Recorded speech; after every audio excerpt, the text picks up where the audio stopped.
Oke, halo, selamat pagi teman-teman.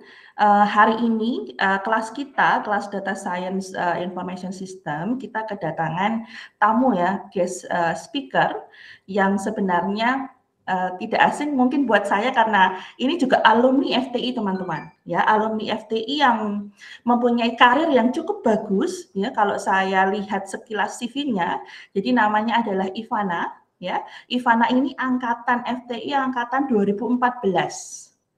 Ya, kemudian lulus tepat waktu dan dapat predikat juga summa cum laude ya. Jadi memang salah satu alumni yang sangat pintar gitu ya dengan pengalaman yang luar biasa, mempunyai skill yang core skillnya juga banyak sekali teman-teman.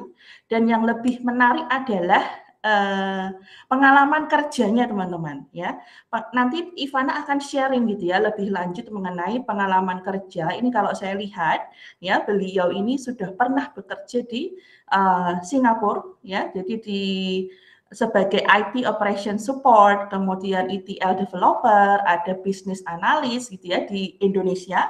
Kemudian beliau juga pernah bekerja di business analyst Philippines ya. Dan sekarang beliau ini sebagai sourcing project specialist gitu ya di Electrolux Group Hong Kong. Nah, cukup menarik gitu ya. Nanti kita akan dengarkan cerita pengalaman Ivana gitu ya, bagaimana dia bisa berkarir di dunia internasional. Kemudian nanti teman-teman juga boleh ya silahkan siapkan pertanyaan apapun ya terkait dunia kerja ya supaya mudah-mudahan nanti apa yang diceritakan tamu kita ini ya guest speaker kita kali ini bisa memberikan inspirasi dan motivasi untuk teman-teman sekalian gitu ya bahwa kita ini sudah berada di bidang yang tepat ya data science, AI, deep learning, semua teknologi ini berkembang secara pesat teman-teman ya jadi teman-teman itu bisa bekerja di manapun seperti yang kalian mau gitu ya. Nah, nanti kita akan dengarkan cerita detailnya bagaimana Ivana proses karirnya, melamar pekerjaan dan lain-lain.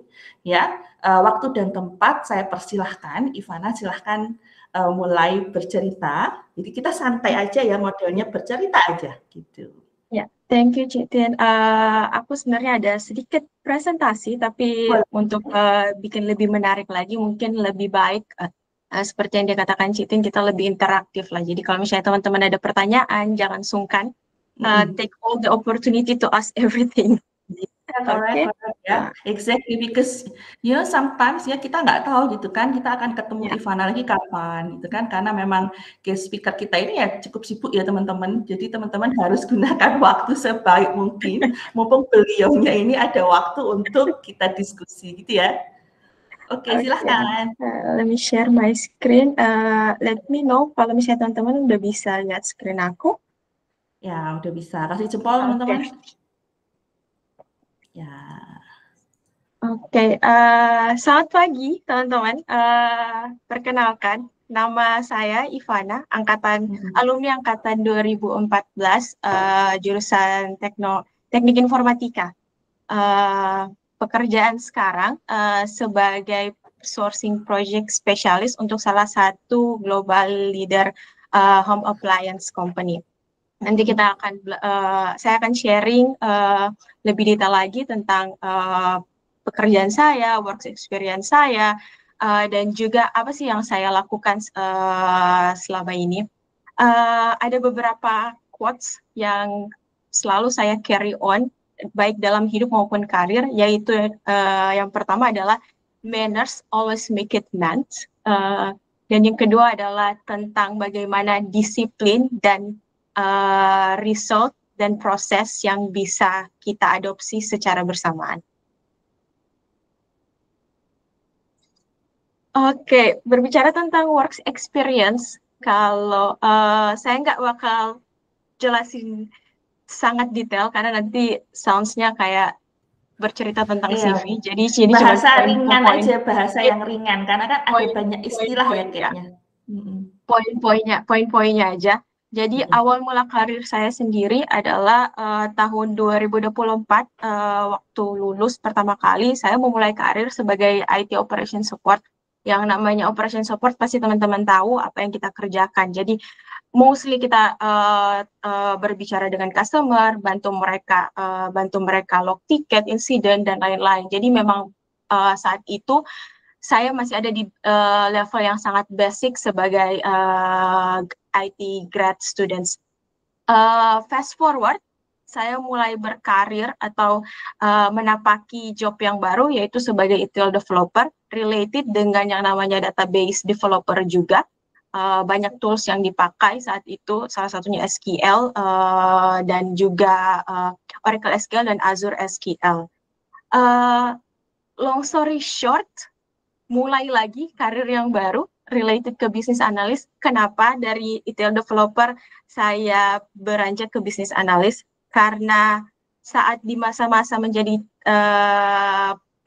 programmer, I found something that is really missing, which is talk to people. Jadi salah satu passion saya adalah saya sangat suka bercerita dengan orang lain, kolaborasi between team, dan ternyata salah satu job yang paling related dengan passion saya dan IT skill set yang saya miliki adalah business analyst. Teman-teman bisa search lebih deep apa itu business analyst, but mostly we are talking about technical, but also with soft skills. It's just like a combination between both things. Saat ini saya bekerja sebagai sourcing project specialist dan masih related juga dengan background saya sebagai business analyst, tapi yang membedakan di sini adalah saya leading project yang notabene adalah sourcing project. Ini salah satu slide pictures gambaran awal karir saya. Dari sisi sebelah kiri ada Pak Habibie waktu mengunjungi kantor kami yang berlokasi di Batam. Jadi perusahaan pertama saya adalah perusahaan Singapura, tapi pekerjaan kami 2 minggu ada di Indo dan 2 minggu ada di Singapura, jadi back to back. Dan selanjutnya di bagian bawah adalah perusahaan saya yang sekarang yang berdomisili di Hong Kong.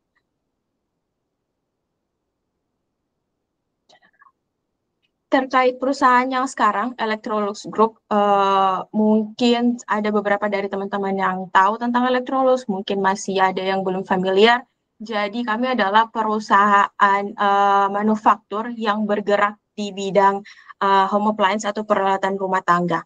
Tapi apa sih yang membuat kami berbeda dari perusahaan lainnya adalah kami bukan cuma sekedar memproduksi barang, tapi juga bagaimana kami mengkombinasi between digital transformation atau IoT dan juga sustainability.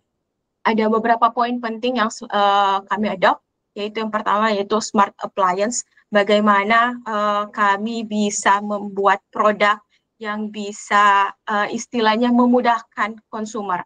Yang namanya sekarang peralatan rumah tangga, semua orang pasti pengen yang sat-set, yang kalau bisa berjalan sendiri. Ibaratnya kalau misalnya nih kita mau bikin kopi, sekarang ada yang namanya coffee machine, ada yang sudah desainnya mengadopsi artificial intelligence, dan juga poin kedua yaitu yang kami adopt adalah bagaimana kami menggunakan data customer untuk memproduksi barang yang bisa bersaing di market.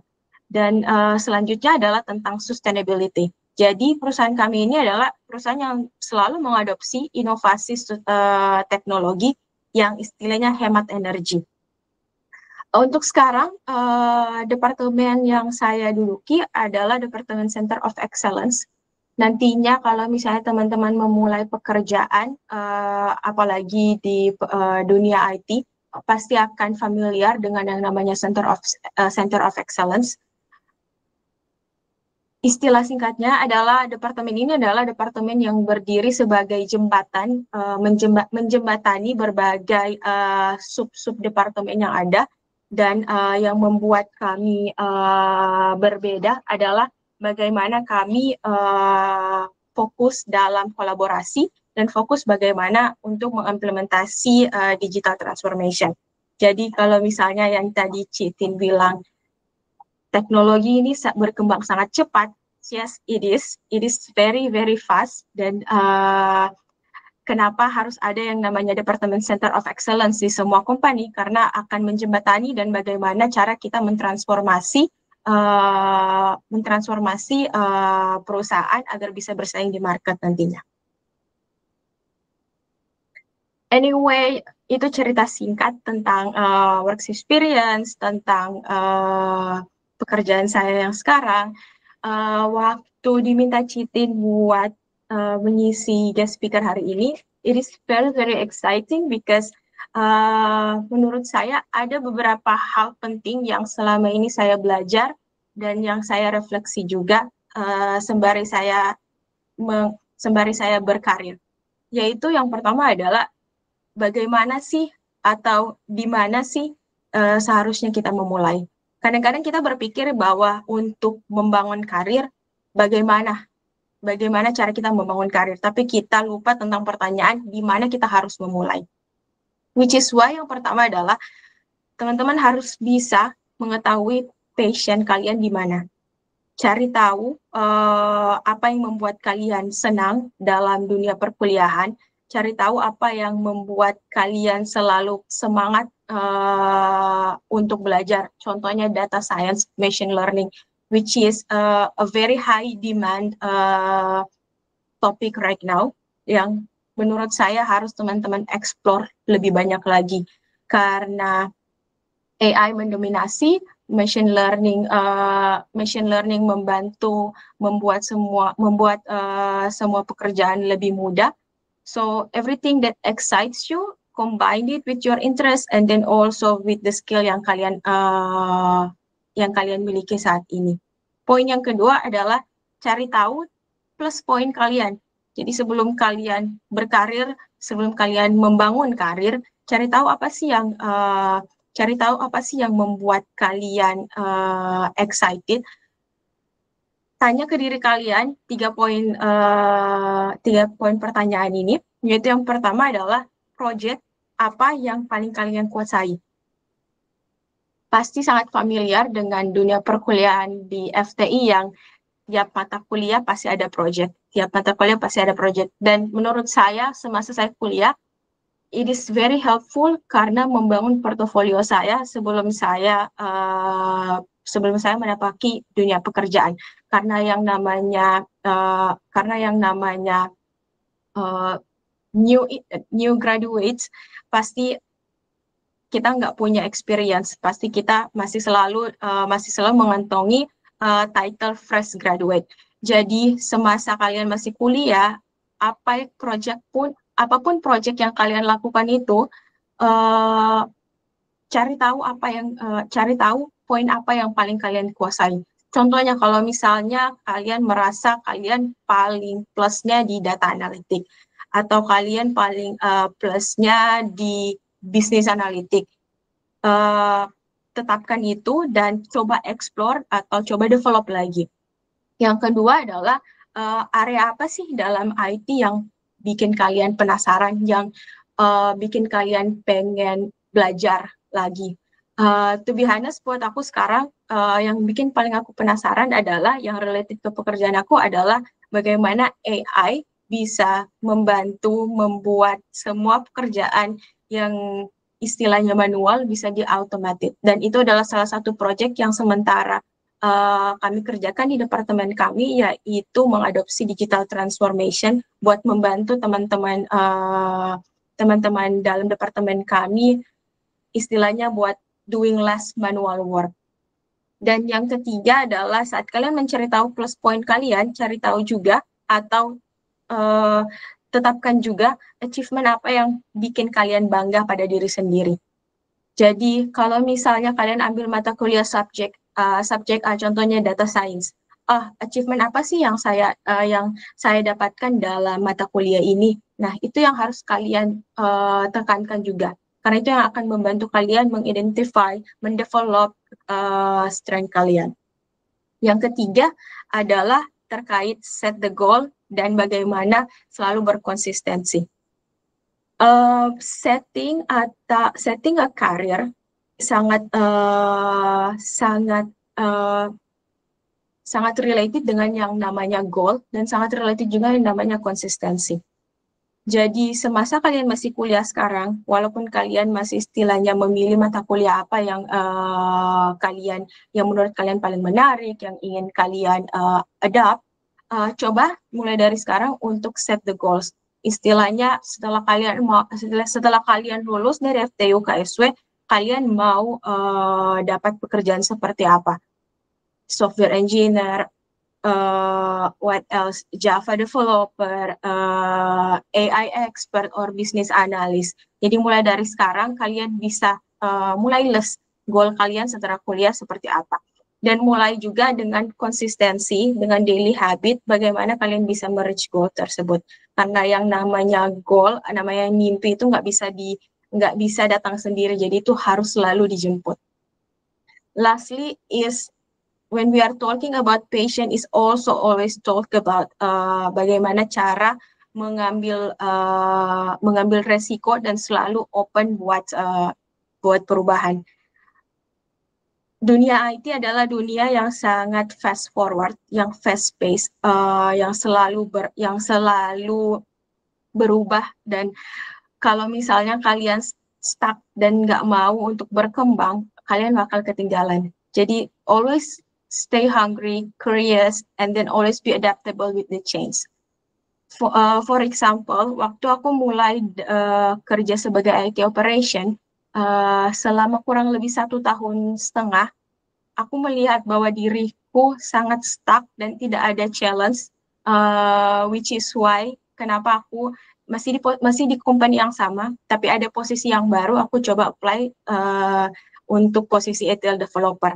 It's very hard, karena aku harus mulai dari skillku ada, tapi aku harus mulai dari scratch lagi buat cara develop skillku. Jadi memang waktu persiapan transisi dari IT support ke ETL developer itu aku persiapannya lumayan juga. Aku belajar ke teman-teman yang kerjanya dengan data, cari tahu lagi gimana struktur data yang baik, belajar tentang SQL dan lain-lain. Jadi transisinya ada dan goalnya ada, konsistensinya pun ada. Jadi teman-teman, saat teman-teman beranjak ke dunia pekerjaan, walaupun kalian akan mulai dari nol, atau kalian mungkin mulai dari titik paling bawah, jangan pernah takut untuk bisa step out dari comfort zone kalian. Contohnya kalian memulai karir sebagai Java developer, junior Java developer. 2 tahun kerja, nggak ada challenge, pasti greget. Kayak, I need more. Coba apply untuk posisi yang baru. Contohnya mungkin software engineer, mungkin sounds the same, but it's actually very different. Tapi itu yang namanya step out dari comfort zone. Jadi bawa skill kalian dari comfort zone kalian untuk ke titik yang baru. Dan it's very important to always stay curious and then be adaptable with the changes. Selanjutnya berbicara tentang career mapping. Career mapping di sini yang mau aku introduce ke teman-teman adalah bukan hanya short term karir aja, tapi juga long termnya seperti apa. Kadang-kadang kita selalu monoton atau kita selalu menetapkan mindset yang yang penting setelah kuliah aku akan kerja jadi developer. Nggak tahu nih developer seperti apa. Junior developer, senior developer, something like that. Mulai dari sekarang, selagi teman-teman masih ada kesempatan, selagi teman-teman masih ada waktu, coba deh mapping karirnya dari short term ke long term. Jadi setelah kuliah aku mau jadi developer, software engineer developer untuk 2 atau 3 tahun, dan setelah itu aku mau untuk step forward jadi principal engineer, which is the higher level of the software engineer. Dan setelah jadi principal engineer, aku mau jadi apa? Mungkin aku mau jadi project leader dan sebagainya. Jadi long term career mapping itu sangat penting. Nah, untuk kita bisa memulai mapping karir kita, yang paling pertama, apalagi kalian masih duduk dalam bangku kuliah, coba tanya ke diri sendiri, topik dalam IT apa sih yang bikin kalian selalu semangat buat belajar? Mata kuliah FTI itu menurut aku adalah mata kuliah yang sangat high curriculum dan beradaptasi dengan apa yang dibutuhkan di market sekarang. Contohnya data science, AI, machine learning, which is all the things that on the high demand right now. Jadi coba identifikasi lagi mata kuliah apa yang bikin kalian paling excite the most. Dan kedua adalah tanya ke diri sendiri, aku pengen jadi programmer, aku pengen jadi business analyst, atau aku pengen jadi project leader. Jadi coba identifikasi lagi apa sih yang memang kalian enjoy untuk lakukan. Yang kedua adalah talking about the high demand roles dalam dunia IT, banyak banget. Aku sampai kadang-kadang wow sendiri karena awalnya dulu aku cuma tahu developer, Java developer, Android developer dan lain-lain. Ternyata sangat banyak teman-teman. Jadi mulai dari sekarang buat explore high demand roles. Jadi roles apa yang memang sangat dibutuhkan oleh market sekarang. Explore industri apa yang memang sekarang sangat fast growing. Contohnya fintech, contohnya manufaktur. Dua industri ini yang menurut aku yang sangat dibutuhkan dalam market sekarang. Dan yang ketiga adalah bagaimana kalian bisa mengembangkan skill yang kalian punya dengan apa yang dibutuhkan oleh industri, apa yang dibutuhkan oleh market yang sekarang.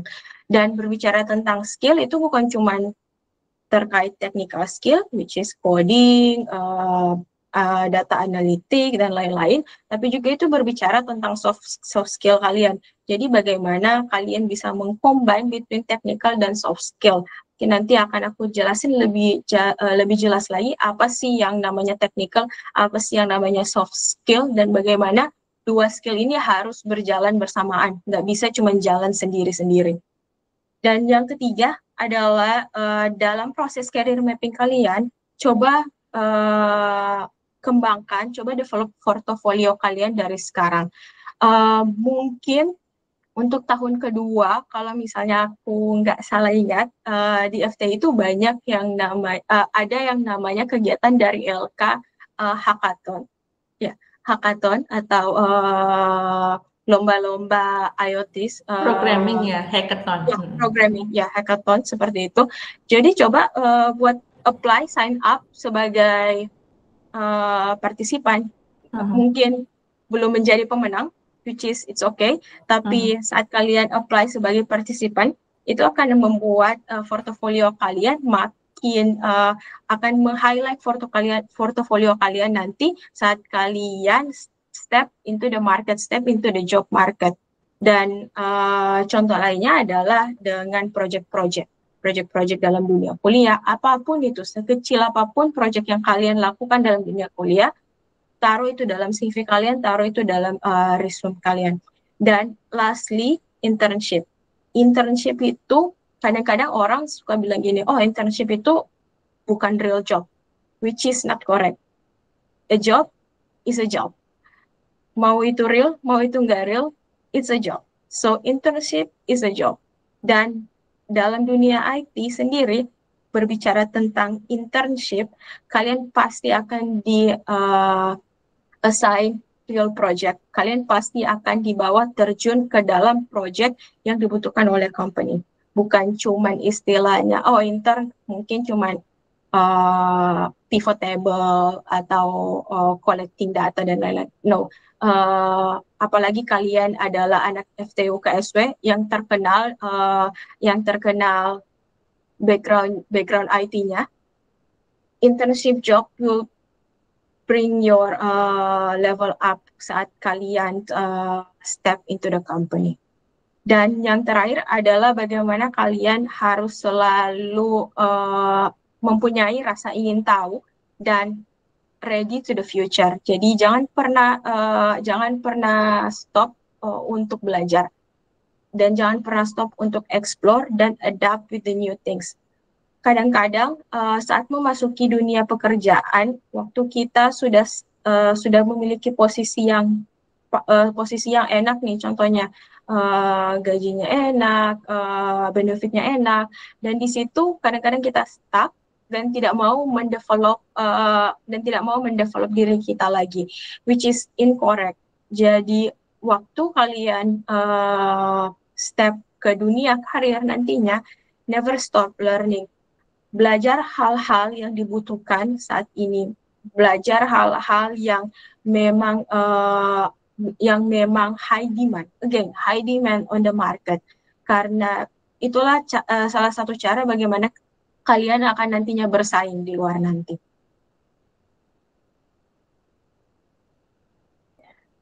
Dan selanjutnya berbicara tentang hard skill dan soft skill, which is ini yang paling penting, apalagi buat anak-anak IT yang hobinya ngoding. Kita punya technical skill yang sangat bagus, yang mature enough, tapi kadang-kadang kita lupa untuk mendevelop soft skill kita, which is saat kalian memasuki dunia pekerjaan, dua hal ini harus berjalan berbarengan. Hard skill, soft skill harus pokoknya di-develop bersamaan. Waktu mulai interview with the company, pasti yang akan ditanya pertama kali oleh HR adalah skill apa sih yang kamu punya.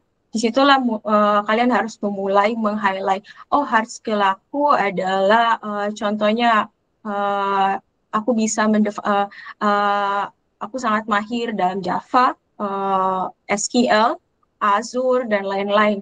Nah, selanjutnya HR bahkan tanya nih, soft skill yang kamu punya seperti apa.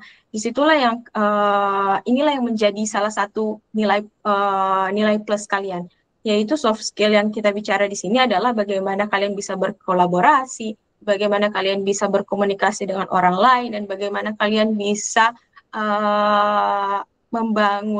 membangun mindset untuk bisa beradaptasi dengan fast-paced environment. For example, job kalian adalah sebagai project specialist.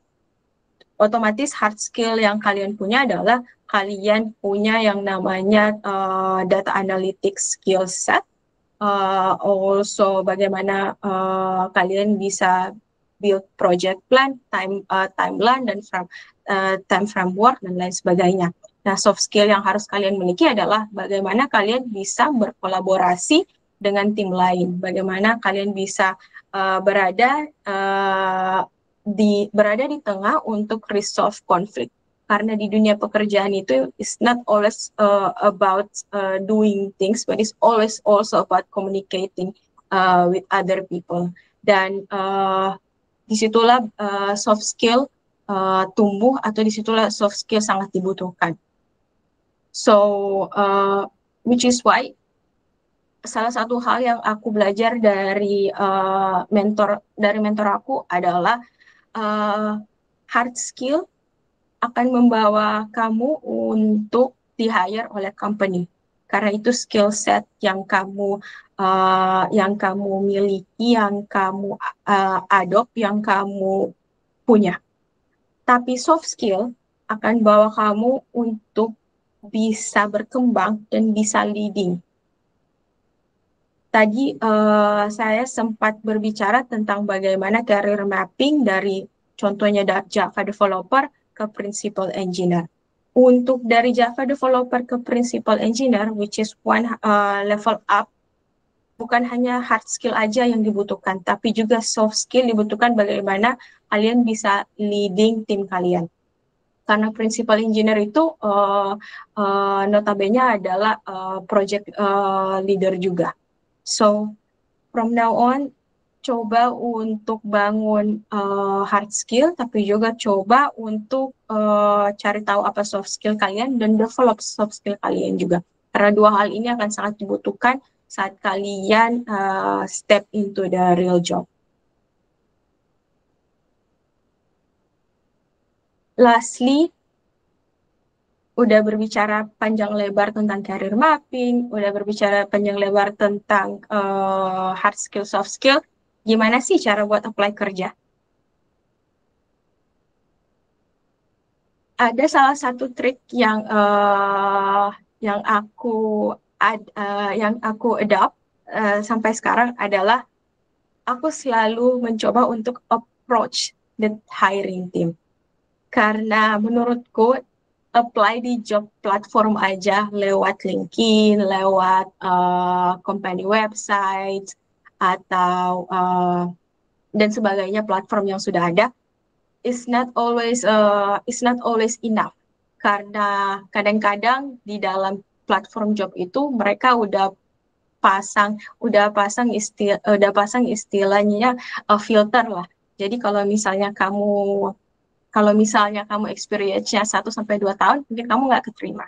Kalau misalnya experience kamu 3 sampai 4 tahun, kamu akan masuk di opsi B.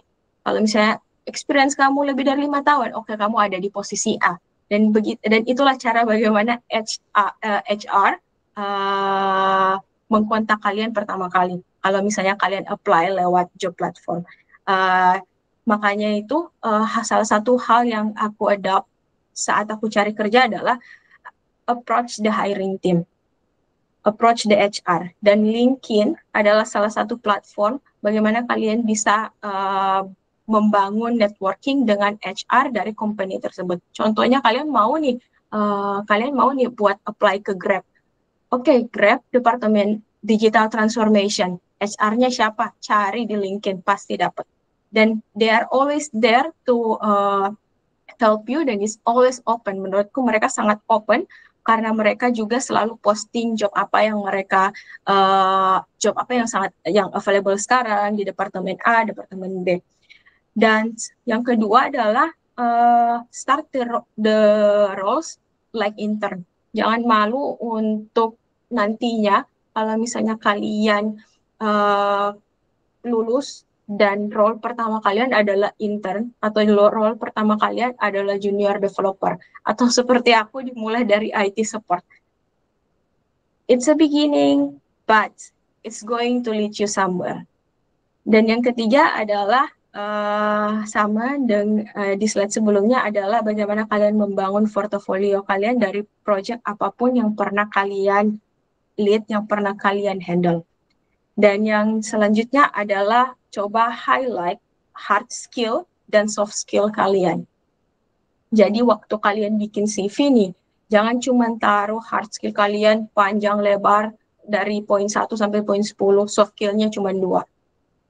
Coba balance between the hard skill and then the soft skill. Jadi core value kalian itu apa sih?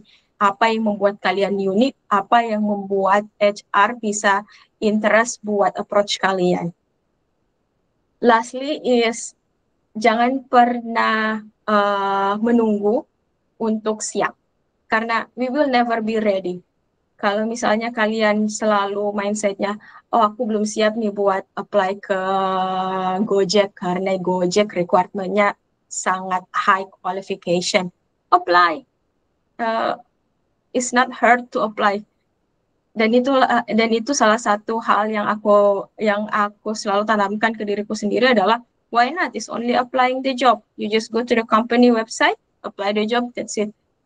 Jadi apply and apply and apply. Kalau misalnya ditanya berapa kali sih aku apply pekerjaan untuk bisa kerja di luar negeri, kayaknya aku losing count, kayaknya aku losing how many HR aku approach satu persatu lewat LinkedIn atau lewat networking aku. Jadi small steps is always matters. Ini adalah salah satu job platform yang bisa teman-teman pakai selanjutnya untuk menjadi salah satu eh, cara buat teman-teman apply job. Ada yang namanya Glints, itu salah satu job platform talent hunter yang sangat terkenal. Dulu waktu aku kerja untuk perusahaan pertamaku yaitu AIA Singapore, salah satu insurance company, aku coba apply lewat website ini, lewat Glints, dan di situ aku sempat bantu juga beberapa teman-teman teman-teman aku buat apply ke company yang sama, dan gratefully ada dua teman-teman dari FTU KSW yang join di perusahaan AIA sekarang, dan kayaknya sekarang mereka masih stay di perusahaan yang sama. Dan kalau aku lihat karirnya sekarang, ada salah satu juniorku yang sekarang dia udah ada di level senior, karena di AIA Singapura itu karirnya itu sangat kalau bisa aku katakan sangat bagus ya. Jadi selalu ada kesempatan buat kamu grow, buat jadi leader. It's always an open opportunity. Dan kalau misalnya di bagian bawah sebelah kiri, teman-teman bisa lihat salah satu uh, company website. Itu adalah companyku yang sekarang.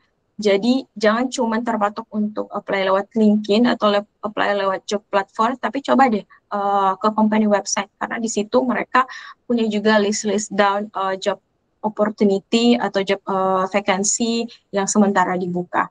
Dan selanjutnya, kalau teman-teman bisa lihat di sini, ini adalah salah satu talent hunter atau istilahnya HR lah. Dan mereka itu selalu posting pekerjaan dengan sangat detail. Jadi apa sih yang di-expect, apa yang akan kalian lakukan nantinya, apa skill-skill yang dibutuhkan.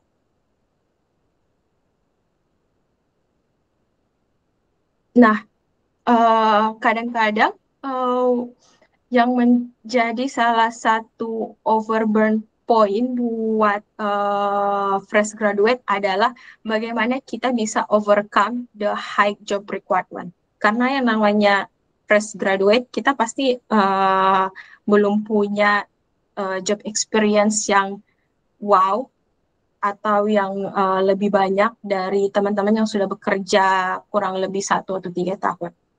So how to overcome that? First one is highlight skill yang kalian punya, yaitu soft skill, which is very important.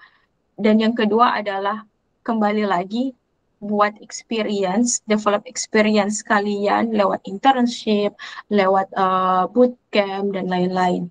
Dan yang ketiga adalah saat kalian mendesain atau mendevelop CV kalian, highlight apa poin plus kalian, apa yang bikin kalian berbeda. Di CV-ku, aku meng-highlight salah satu poinku yaitu core value. Menurutku kenapa aku harus taruh di CV, karena technical skill bisa dilihat dari works experience. Tapi saat aku meng-highlight core value-ku, itu adalah salah satu nilai plus aku, bagaimana aku bisa catch the attention of the hiring people. Dan yang selanjutnya adalah fokus pada potensi but not to experience. Di dunia pekerjaan, apa yang paling penting adalah bukan cuma tentang hard skill, bukan cuma tentang kemampuan kalian bisa ngoding, kemampuan kalian bisa bermain dengan data dan lain-lain, tapi yang paling penting adalah tentang attitude. Dan attitude dalam dunia pekerjaan yang baik akan membawa kalian grow. Bagaimana attitude kalian bisa beradaptasi dengan fast-paced environment, bagaimana attitude kalian bisa menerima feedback dari teman kalian, dan bagaimana juga attitude kalian bisa istilahnya memotivasi orang lain. Waktu di dunia kerja, di dunia pekerjaan yang sekarang, salah satu hal yang aku selalu kantongi adalah always smile. saat kalian tersenyum kepada teman-teman kantor kalian, it's always bring something to their everyday life. Jadi good attitude is always going to lead you somewhere nantinya saat kalian bekerja. Dan yang terakhir adalah bagaimana kalian menunjukkan rasa tertarik, interest dengan company yang kalian apply. Salah satu tips saat mau apply pekerjaan adalah doing the research about the company. Cari tahu apa yang mereka lakukan, cari tahu apa poin-poin highlight dari company tersebut. Dan saat kalian memasuki interview dengan HR atau nantinya dengan manager, bring the intention. Jadi saat kalian bisa membawa research kalian ke mereka, mereka akan sangat wow gitu. Mereka akan being like, oh, orang ini dia sangat tertarik buat kerja dengan kita. Dia udah melakukan research sebelum kerja dengan kita. Kenapa kita nggak hire dia? Berbeda dengan orang yang cuma apply aja, that's it. Next one is what's up in the market now, like what is on the high demand, yang paling dibutuhkan sekarang. Lihat dari mata kuliah yang dikirim ke aku oleh Citin, I'm really surprised that FTI memang kurikulumnya sangat jos, ada kecerdasan buatan, ada machine learning, ada data science, dan those are the things that really needed right now. Which is the one highlight point is about AI. Jadi artificial intelligence adalah yang paling dibutuhkan sekarang di dunia industri mana aja. Salah satunya adalah manufaktur, industri yang aku tapaki sekarang. Industri lainnya adalah fintech dan finance. Also healthcare sekarang itu sangat banyak menggunakan yang namanya AI. Nah, apa sih driving demand yang related dengan AI ini, atau apa sih pekerjaan role-role yang related dengan AI? Software development adalah salah satunya, database arsitektur juga, dan juga machine learning expert. Dan kalau misalnya teman-teman bisa dari sekarang mengadap skill-skill tersebut, mastering the AI related skill, kalian pasti bisa bersaing di dunia pekerjaan nantinya. Karena sekarang perusahaan-perusahaan mereka cari orang-orang yang can bring a transformation, and AI, skill set AI adalah salah satu contoh dari transformasi. So that's it. I hope kalian nggak boring. Small presentation, actually a very last minute presentation, tapi hopefully bisa membawa teman-teman, membuka persepsi teman-teman lagi, mindsetnya bisa di-shape lebih lagi tentang bagaimana dunia pekerjaan dan bagaimana important dari role IT dalam dunia pekerjaan sekarang. Terima kasih. Oke, thank you Ivana. Nah, silahkan teman-teman, kalau ada yang mau ditanyakan, boleh silahkan bertanya, atau teman-teman boleh type di chat. Silahkan typing di chat juga boleh, ya. Silahkan bertanya apapun. Nah, mungkin dimulai dari saya dulu gitu ya. Aku tuh sangat tertarik gitu ya, waktu kamu pertama kali itu kan sudah langsung kerja di Singapura gitu ya. Ya. Nah, itu emang apa ya, memang pengennya tuh langsung ke luar negeri atau sudah coba-coba di Indonesia dulu atau gimana dulu? Dari dulu aku emang goalnya kalau aku mau kerja, aku pengen buat go internasional. Jadi memang goalku dari dulu pengen banget kerja untuk perusahaan internasional. Jadi waktu aku apply kerja, poin A adalah buat apply ke perusahaan internasional, dan poin B ku adalah mungkin perusahaan di Jakarta atau Surabaya seperti itu. Jadi Oke. memang makanya yang aku tekanin tadi adalah setting the goals is really important karena itu yang membantu kita menentukan direction kita nantinya seperti apa. Oke. Dan AIA itu kan memang perusahaan asuransi besar ya, memang dia tuh. Iya.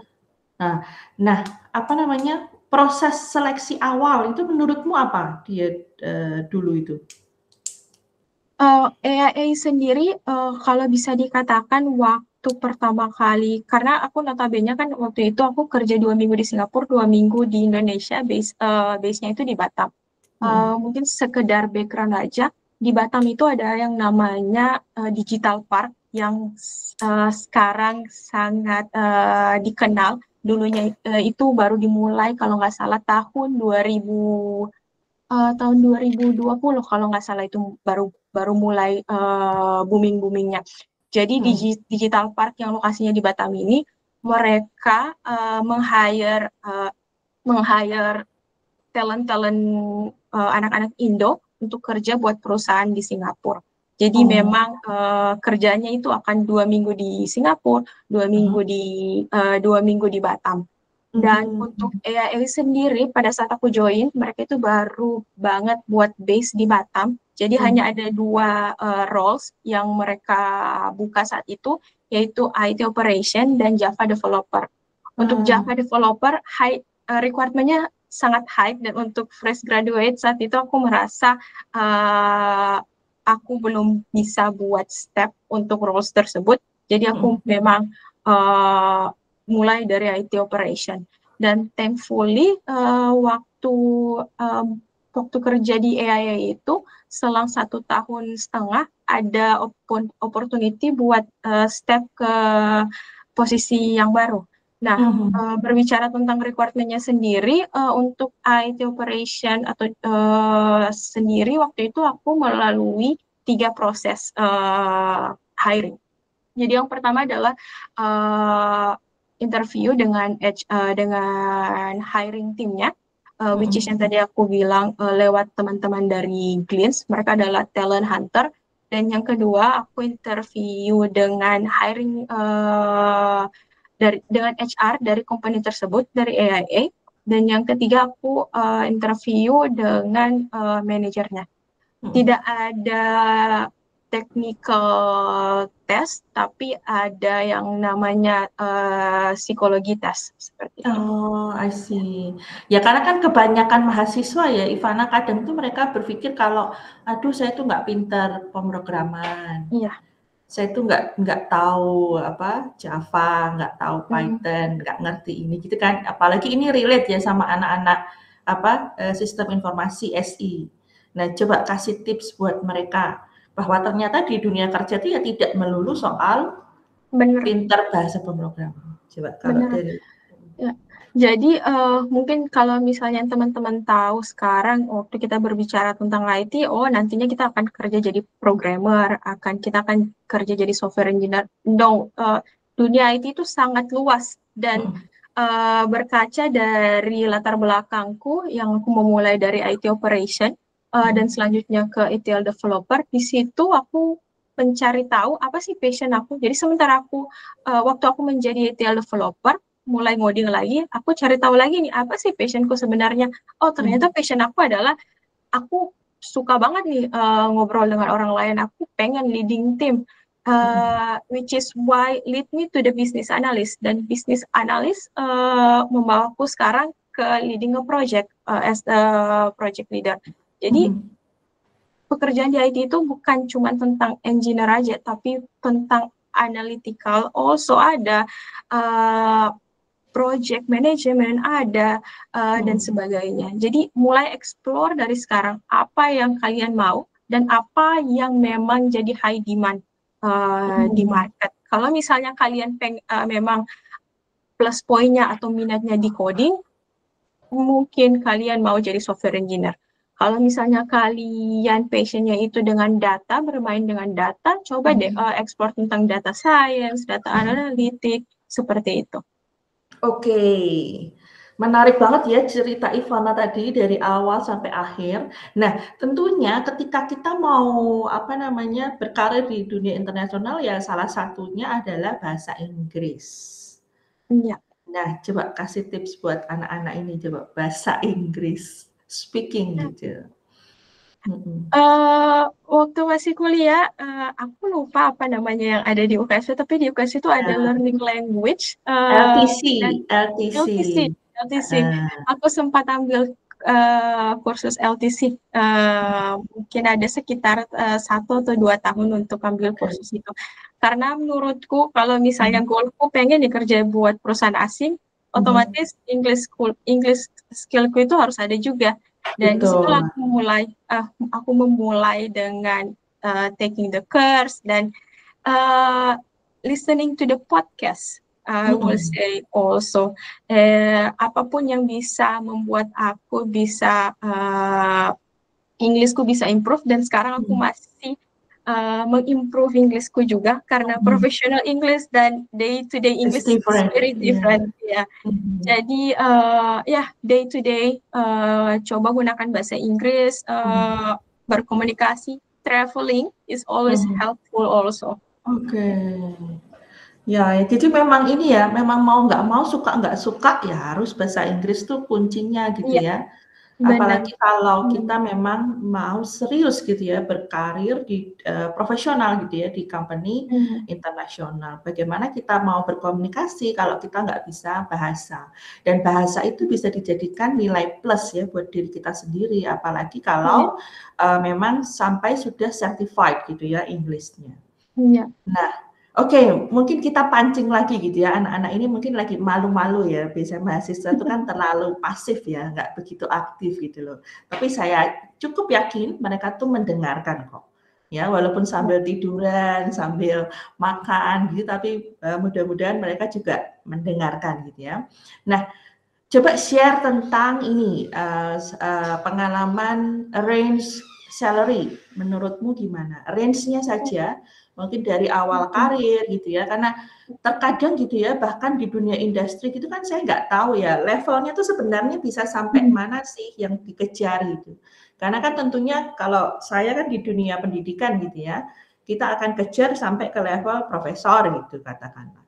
Tapi kalau di dunia kerja gitu ya, apalagi di bidangnya Ivana, itu tuh step-stepnya apa saja, terus range salary-nya tuh gimana gitu, berdasarkan dari pengalamanmu coba.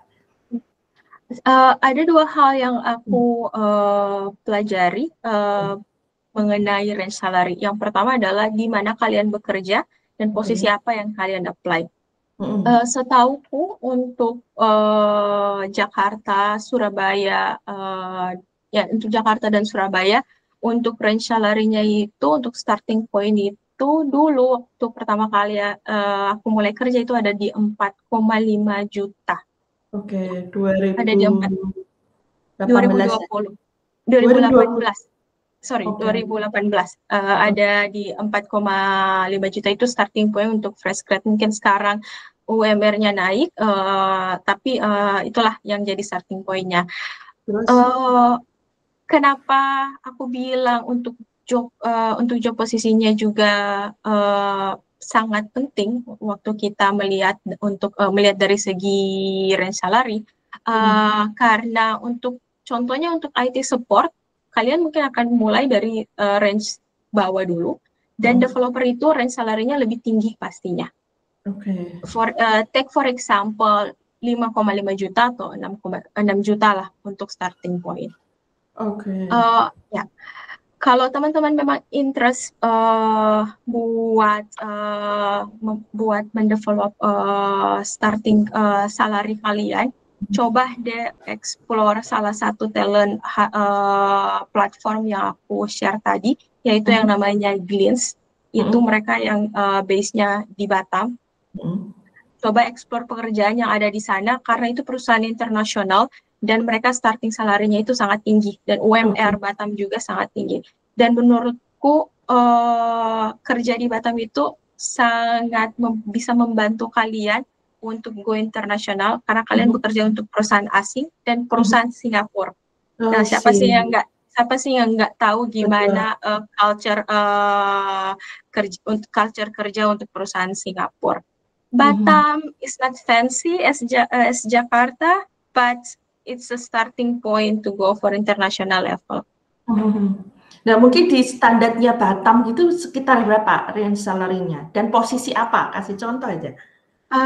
Starting point untuk standar Batam dulu ada di 7 juta, Ci. Ada di 7 Mhm. juta untuk level IT operation. Oke. Dan Oke. untuk level developer itu kalau nggak salah udah bermain di 2 digit ya. Apalagi kalau misalnya udah level experience-nya itu Hah. udah sangat mature. Oke, oke. Oke, jadi sudah puluhan ya kalau 2 digit. Nah, sekarang kalau compare di ini, kamu kan ada pengalaman di Philippines, terus Hmm. Hong Kong gitu. Nah, coba range salary-nya itu starting-nya gimana? Tentunya Kamu ketika kamu di negara-negara itu kan udah ada pengalaman ya. Nah, berarti ya kan sudah dianggap, tentunya starting apa namanya, salary-nya ya udah lumayan kan. Coba, range-nya saja. range-nya kalau misalnya berbicara untuk Philippines itu masih sangat sama UMR-nya dengan Oh, Indonesia. oke. Jadi waktu aku step dari perusahaan Singapura ke Filipina memang Mhm. kenaikannya itu tidak terlalu signifikan. Ya. I see. Nah, yang di Hong Kong ini gimana Hong Kong? Sudah oke lah ya, Ci, karena biaya hidup sangat mahal juga. Betul, di Hong Kong tuh apa-apa Iya, mahal ya. iya. Jadi memang menyesuaikan juga. Tapi ya, kalau di Hong Kong sendiri, kalau aku nggak salah dengar dari Mhm. teman-teman yang kuliah di sini dan mereka mulai kerja di sini, itu mereka mulai starting point-nya itu ada di sekitar 35 juta deh untuk fresh graduate. Oke, Ya. oke. Jadi memang ini ya teman-teman, sekedar untuk knowledge ya, setiap negara itu dia punya standar gajinya masing-masing. Misal kalau kita memilih di Hong Kong, mau ke Australia, mau ke Hmm. London, ke UK. Nah, terkadang kalau ada open position gitu, mereka sudah cantumkan salary-nya teman-teman. Jadi misalkan per tahun berapa, 100.000 K misalkan, atau 200.000 atau misalkan, karena mereka akan ngitungnya per tahun ya biasanya. Iya, benar. Tapi Benar. tergantung sih, beda-beda juga. Karena kan memang kayak Iya, di Hong Kong pun juga salary-nya besar, juga tax-nya besar, potongannya besar, pengeluarannya besar juga gitu kan. Tapi memang kalau dibandingkan dengan Indonesia ya, katakanlah UMR kita cuma 5 juta gitu ya. Dengan posisi yang sama katakanlah ya, tapi di luar negeri itu kita bisa dihargai 10 kali lipat gitu loh teman-teman perbandingannya. benar banget. Ya, Benar ya banget. mau nggak mau kenapa kok kita ngomongin salary gitu ya, karena kita kerja cari apa? Cari uang kan, bukan hanya sekedar pengalaman.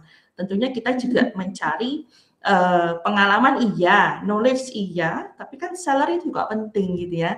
Dan kita tuh bisa tahu level kita gitu loh. Oh ternyata kita sudah di level sini ya. Kalau di Indonesia tuh dengan level yang sama, tetapi kita akan dihargai lebih di luar negeri dengan spek pekerjaan yang sama loh teman-teman. Ya bisa Benar bayangin banget. ya, level pekerjaannya sama, tapi gajinya itu bisa berbeda. Nah itu tadi kenapa kok, apa namanya, bukannya saya meng-encourage ya, tapi teman-teman harus merasakan sendiri gitu loh. Merasakan sendiri, budaya bekerjanya gitu, karena, working environment di setiap negara juga berbeda. Oke, mungkin, Ivana mungkin sharing ya, maksudnya tadi kan share hal-hal, apa namanya, pengalaman-pengalaman. Sekarang coba ceritakan nggak enaknya coba. Gaji tinggi itu kan pasti deadline-nya banyak, stres, apa coba ceritain, apa ya, job desk-mu atau pengalamanmu ya, pengalaman tidak enakmu tuh gimana gitu di dunia kerja? Silakan. Pengalaman tidak enak di dunia kerja, kayaknya sekarang related ke work-life balance ya, Ci. Oke. Ya, related ke work-life balance. Karena sekarang nggak enaknya itu gimana sih buat aku masih bisa tetap mengedepankan karirku, tapi aku Mhm. juga nggak mau lupakan kehidupan personalku. Jadi itu yang poin yang sementara aku coba untuk balance lagi. But kalau talking about the job environment, sometimes is about culture difference, masih tetap ada. Yang namanya kerja untuk perusahaan asing pasti masih ada yang namanya culture shock juga, dan itu yang aku masih mencoba untuk tidak mengadop itu sebagai personal, tapi it's a work life. It's a work life. Jadi apapun yang ada di dunia pekerjaan, stay di dunia pekerjaan, jangan sampai jangan sampai buat aku stres dan buat aku mengadopsinya too much lah. Dan ya, culture shock itu masih tetap ada. Ya. Ini apa, rasis nggak? Oh, enggak sih, enggak rasis. Tidak rasis, tapi culture shock yang aku maksud di sini adalah gimana mereka itu sangat cepat.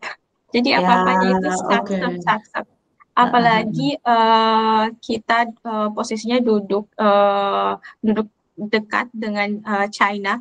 Jadi memang notabene orang Chinese itu mereka kerjanya dikasih timeline pagi, sorenya itu udah selesai, udah ada produknya. Jadi itu yang selalu yang aku adopt, bagaimana bisa selalu sat-sat lah istilahnya. Ya. Tapi makin kesini makin enjoy gitu.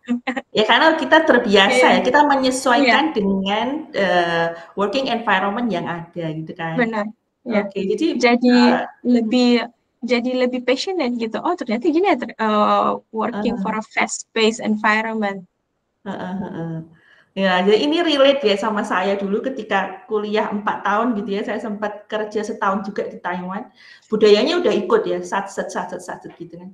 Ketika move to Melbourne ya, kan working life balance kan. Jadi shock sendiri gitu loh. Jadi kok slow banget ya gitu ya. Kok beda sekali ya ternyata gitu. Tapi walaupun mereka ini slow, tapi produktivitasnya tetap tinggi. Iya.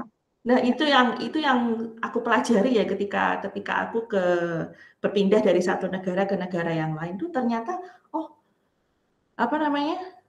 working life balance ya bagus juga gitu ya. Bahkan targetnya ya bisa sampai ke yang paling maksimal gitu. Dan itu juga pengalaman yang baru juga buat aku gitu ya. Apalagi di Hong Kong ya. Mungkin Hong Kong mirip-mirip lah sama Taiwan kalau aku lihat gitu ya dari budaya kerja. Dan memang luar biasa banget. Gimana kamu caranya memanajemen ini, stres? Stress management, weekend aku selalu punya waktu untuk diriku sendiri. Dan Hong Kong itu karena Hong Kong itu adalah kota yang kombinasinya antara nature ada, city life ada. Jadi setiap weekend aku pasti pergi hiking atau pergi untuk buat refresh lah. Ya, jadi pas masuk ke hari Senin udah jiwa yang baru lagi. Setuju gitu ya. Karena memang kalau enggak ya kita bisa ini ya burn out ya kan, karena benar. Tanggung jawab dan burnout itu bisa terjadi bukan cuman di akhir hari kita. Burnout sementara kerja pun itu selalu ada. Dan salah satu hal yang aku notice dari diriku sendiri adalah saat aku mulai burnout, aku mulai kayak nggak fokus lagi. Dan itu adalah salah satu poin yang kayak mengirim signal lah ke aku. Berarti aku harus stop aku harus stop sebentar. Jadi pas aku udah mulai merasa burnout, aku stop pekerjaanku untuk maybe 15 minutes, I go for a walk, and after that I go back again to work. Itu memang membantu banget. Karena kalau misalnya kita memaksakan diri kita yang lagi burnout untuk tetap bekerja, kita nggak akan fokus, dan kita pekerjaan kita itu nggak akan maksimal lagi. Iya, setuju. Oke. Terus ada nggak ya pesan-pesan buat mahasiswa ya, apalagi mereka kan masih di tahun kedua gitu ya. Coba kalau Ivana flashback gitu ya, seandainya dulu saya masih mahasiswa, harusnya tuh saya persiapan ini, harusnya tuh belajar ini gitu loh.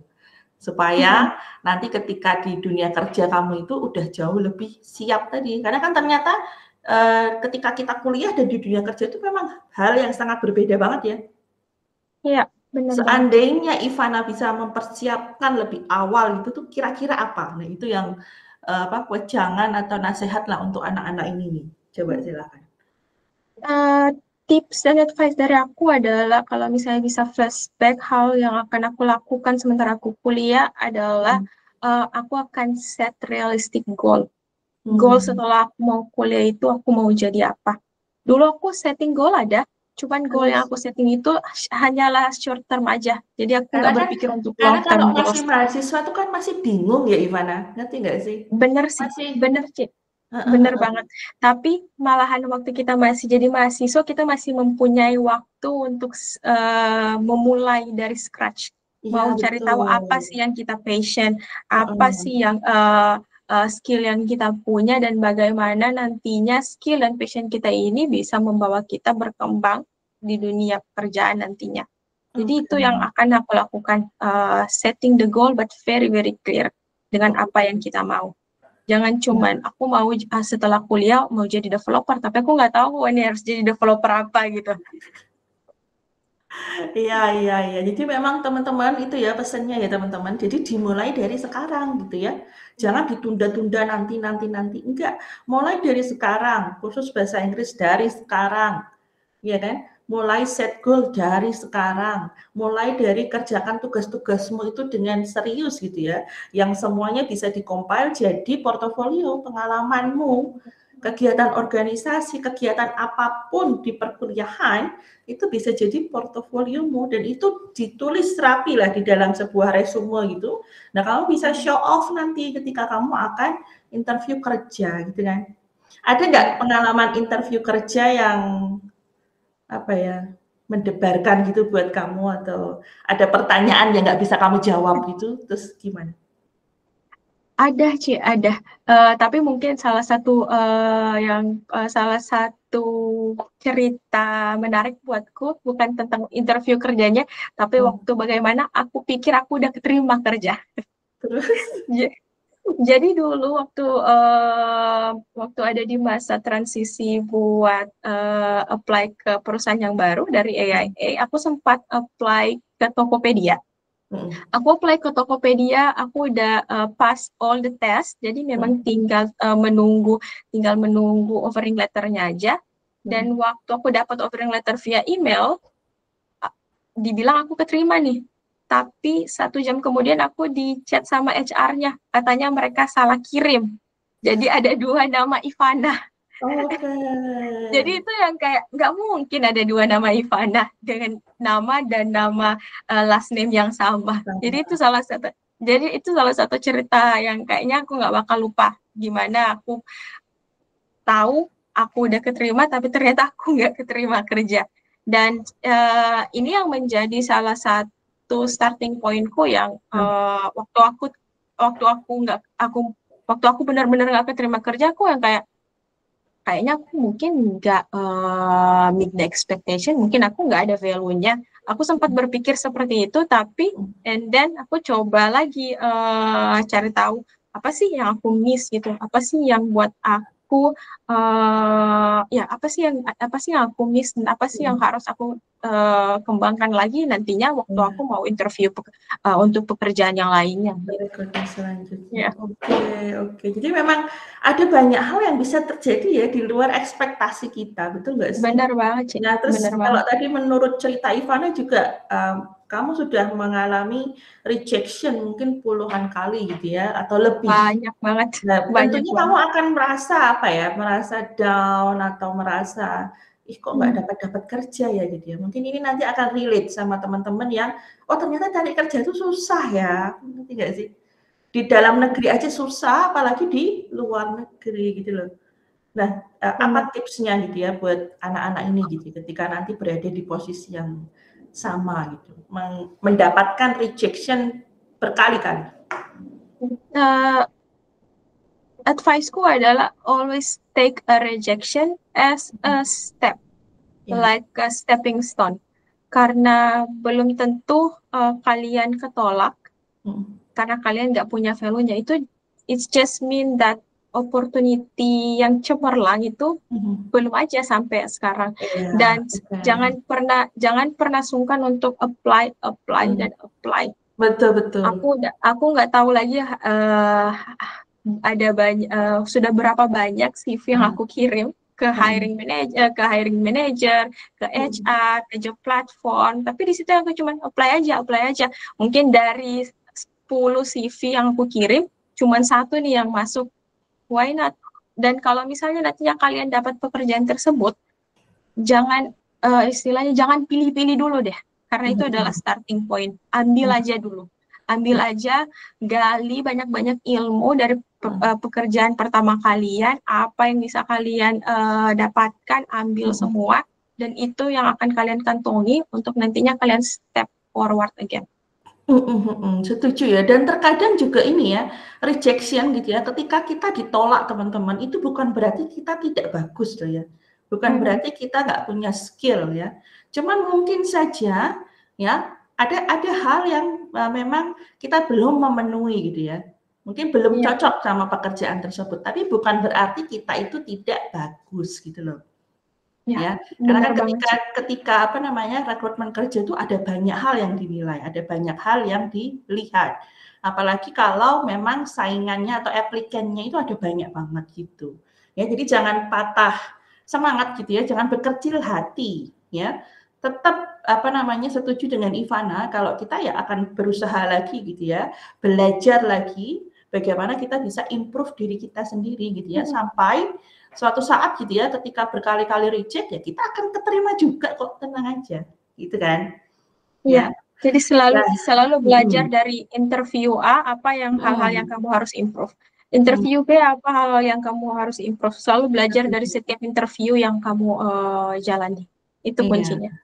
Betul. Masih malu-malu ini anak-anak nggak ada yang bertanya ya, tapi nggak apa-apa. Nah mungkin terakhir gitu ya dari Ivana.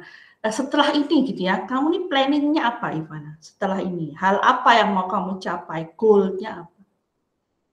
Wah, kalau berbicara tentang goal dan planning, setelah ini aku nggak planning untuk meninggalkan pekerjaan yang sekarang, karena menurutku di perusahaan yang sekarang aku sangat diterima dan aku melihat skill setku kepakai, aku melihat ada opportunity. Jadi planningku adalah stay with the same company, tapi mungkin 1 atau 2 tahun ke depannya apply untuk managerial level.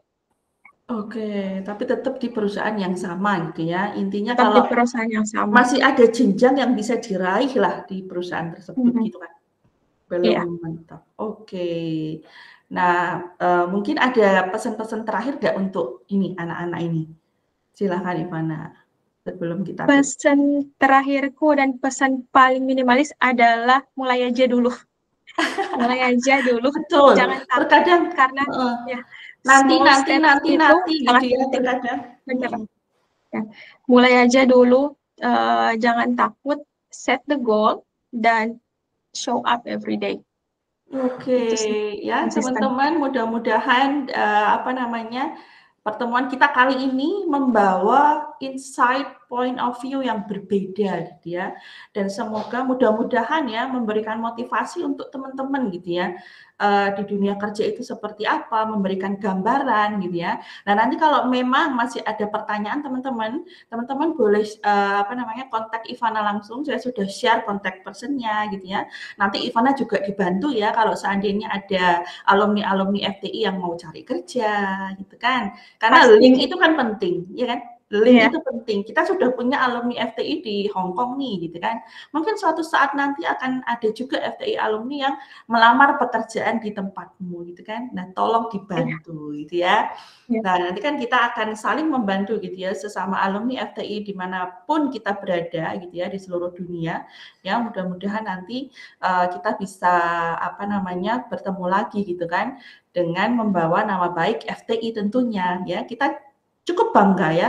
Saya sebagai alumni FTI juga kemudian sekarang saya dosen FTI, saya cukup bangga dan FTI sekarang akreditasinya juga cukup bagus ya. Apalagi di Jawa Tengah juga diakui sebagai Fakultas Teknologi Informasi yang ranking 5 besar ya, dan itu merupakan ya itu berkat alumni sekalian juga loh, ya, berkat alumni yang memang sudah berkarya di manapun kalian berada. Nah, Ivana terima kasih sekali ya untuk sesi sharingnya, ya, terima kasih untuk ceritanya, terima kasih untuk motivasi gitu ya. Tadi banyak sekali tentang ilmu-ilmu yang bahkan untuk saya juga sendiri gitu ya, bagaimana di dunia kerja memberikan gambaran ya, oh ternyata di dunia kerja itu seperti ini prosesnya dan seterusnya ya. Mudah-mudahan kamu sukses selalu dengan apapun yang kamu cita-citakan di masa depan gitu ya, goal-goalmu semua tercapai ya. Nanti kita akan mudah-mudahan ya bisa ketemu lagi di mata kuliah yang berbeda gitu ya, kita akan sharing satu topik lebih detail gitu misalkan ya, yang bisa di-share ke mahasiswa tentunya yang relate dengan dunia ini ya, pendidikan gitu ya, satu materi gitu loh, misalkan workshop atau apa gitu ya, nanti kita akan agendakan lagi ya. Nah mungkin untuk yang pertemuan kali ini kita cukupkan sampai di sini ya teman-teman. Nanti kalau ada pertanyaan boleh kontak saya atau kontak Ivana langsung, karena CV-nya juga saya share. Nanti PPT-nya Ivana juga boleh di-share ya, biar saya share juga ke mahasiswa. Oke, terima kasih. Terima kasih banyak Cici. Bye-bye.